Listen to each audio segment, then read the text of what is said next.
Bonjour à vous, Charline Bonneau, diététicienne spécialisée en micronutrition et en aide au changement. Aujourd'hui, je vous livre un secret issu des neurosciences pour pouvoir vous aider à vous débarrasser d'une mauvaise habitude, pour pouvoir vous débarrasser de ces pensées qui tournent en boucle et qui vous tirent vers le bas, qui vous mettent votre morale à zéro, tout simplement. Est-ce que vous avez déjà entendu parler de la plasticité du cerveau, de ce terme?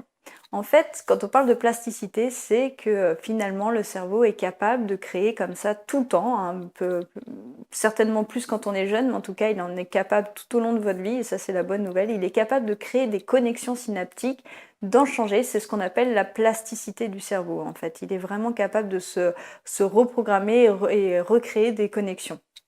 Ça, quand on comprend bien ce principe-là, on comprend aussi que quand on porte notre attention, quand on se focalise sur quelque chose, ça va le faire grossir, ça va l'amplifier dans notre vie. Quand il s'agit d'une mauvaise habitude, le fait de vous concentrer sur cette mauvaise habitude, de vouloir lutter contre cette habitude et de vouloir la changer, ça va absolument pas être efficace et au contraire ça va même mettre encore plus d'ampleur. C'est exactement la personne qui se dit ne pas penser à un éléphant rose. Alors ça marche aussi quand on veut arrêter le chocolat et qu'on se dit je ne mange plus de chocolat, je ne mange plus de chocolat. En fait finalement le fait de simplement se répéter cette phrase là, vous êtes certain que ça va pas fonctionner, tout simplement parce que vous allez y penser de plus en plus. Donc la solution c'est vraiment de prendre en considération comment fonctionne votre cerveau et d'en tirer parti, tout simplement, parce que c'est possible. Le simple fait de savoir que en focalisant sur un aspect, vous allez le faire grossir, et bien ce que vous allez faire, c'est tout simplement détourner votre attention de ce sur quoi vous êtes focalisé et ce dont vous voulez vous débarrasser. Donc, l'objectif, ça va être de changer de méthode, parce que j'imagine que vous avez toujours fait, alors ça c'est aussi quelque chose que je préconise dans d'autres situations, mais vous avez sans doute déjà essayé, par exemple, de lister tout ce qui était avantages, bénéfices à être dans une situation, et malgré que vous ayez une liste comme ça de raisons objectives, en fait, d'abandonner cette habitude, vous avez essayé de mettre en place plein de choses dans votre vie, et malgré tout, vous n'avez jamais réussi à vous débarrasser de cette habitude. Et ça, c'est tout à fait normal parce que, comme je vous le disais, votre cerveau, vous étiez dans cette démarche toujours concentré sur cette habitude et c'était pas en fait c'est sûr que ça demande beaucoup de volonté, qu'on n'en est pas tous au même niveau de ce côté-là. La volonté, c'est souvent, j'aime bien dire que c'est comme un muscle, en fait, ça se travaille, ça se développe vraiment, mais quand vous commencez, vous partez à zéro comme ça, sans avoir forcément fait des exercices de développement de la volonté, c'est compliqué d'un seul coup de vouloir tout baser dessus et se débarrasser d'une habitude uniquement à partir de cette volonté. Donc moi, ce que je vous recommande, c'est vraiment plutôt d'utiliser cette tactique qui va être de vous détourner, de vous forcer finalement à créer de nouvelles connexions synaptiques, tout simplement en détournant, en vous concentrant sur un autre point au moment où vous avez ces pensées, au moment où vous avez cette habitude qui revient. Alors au début, ça va être compliqué parce que forcément, ça va pas être quelque chose de naturel qu'il va falloir que vous fassiez de manière consciente, donc il va falloir vous observer, il va falloir repérer les moments où vous allez retomber dans votre pattern et briser ce pattern en mettant un nouveau pattern en fait qui va être beaucoup plus bénéfique. Donc en faisant ça, petit à petit, vous allez recréer de nouvelles connexions synaptiques et plus vous allez le faire, il faut à peu près une trentaine de jours, c'est ce qu'on prouve. D'ailleurs, toutes les méthodes où on dit en 21 jours, vous pouvez changer une habitude, ça part de cette observation, c'est la durée qu'il faut à peu près pour pouvoir créer de nouvelles connexions. Donc 30 jours, une trentaine de jours, vous allez déjà recréer pas mal de connexions synaptiques, vous allez donc renforcer ce nouveau schéma de pensée. Et ça, petit à petit, ça va vous permettre d'abandonner progressivement votre ancienne habitude, tout simplement parce que ça va être un ancien schéma que vous n'allez plus emprunter, et à partir du moment où il n'est plus emprunté, il ne sert plus. Physiologiquement, ce qui se passe, c'est qu'il va finir par vieillir, être marqué par une certaine protéine, ça c'est ce qu'on a démontré il n'y a pas si longtemps que ça. Et le fait d'être marqué par cette protéine, ça va envoyer le signal à vos macrophages, donc qui sont des microglies, qui sont des cellules gliales, donc des cellules nerveuses, et qui vont venir en fait détruire, qui vont phagocyter en fait ces connexions qui ne servent plus, tout simplement.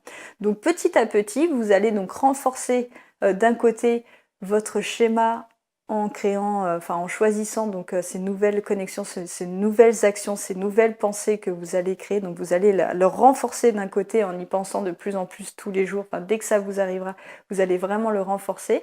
Donc vous allez détourner votre focus de votre ancienne habitude et en parallèle, en laissant tomber donc cet ancien focus, vous allez permettre à votre cerveau, de par ses capacités de plasticité, de supprimer ces connexions qui deviennent inutiles.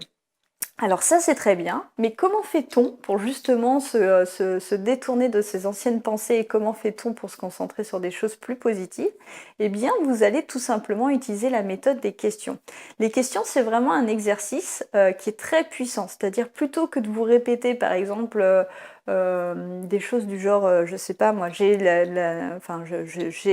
confiance en moi, des choses comme ça, il vaut mieux vous demander pourquoi j'ai confiance en moi? Est-ce que c'était quand la dernière fois que j'ai eu confiance en moi? Le fait de vous poser des choses sous forme de questions, vous n'allez pas pouvoir en fait arrêter votre cerveau, il va être obligé de chercher une réponse et ça a beaucoup plus d'impact parce que ça vous amène vraiment à plus profondément à vous interroger et à vous faire amener votre cerveau donc sur un nouveau focus.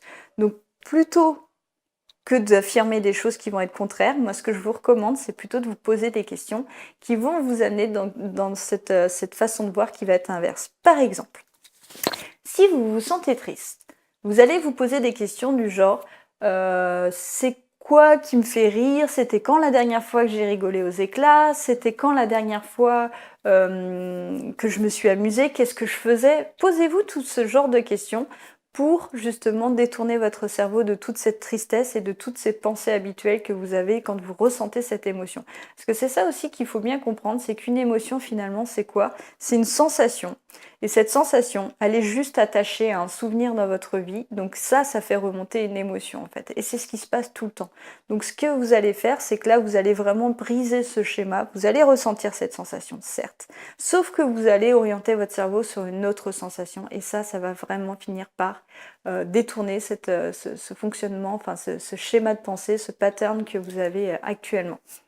Si vous avez cette sensation de vide, par exemple, justement, souvent ce qui va se passer, c'est que ça démarre par une sensation de vide, vous allez avoir envie de vous remplir, donc là, les aliments en général, c'est le réflexe que beaucoup de personnes ont.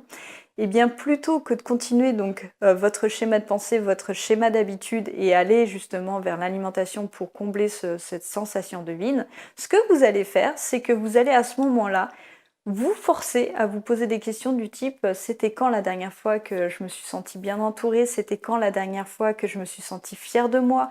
Qu'est-ce que je faisais?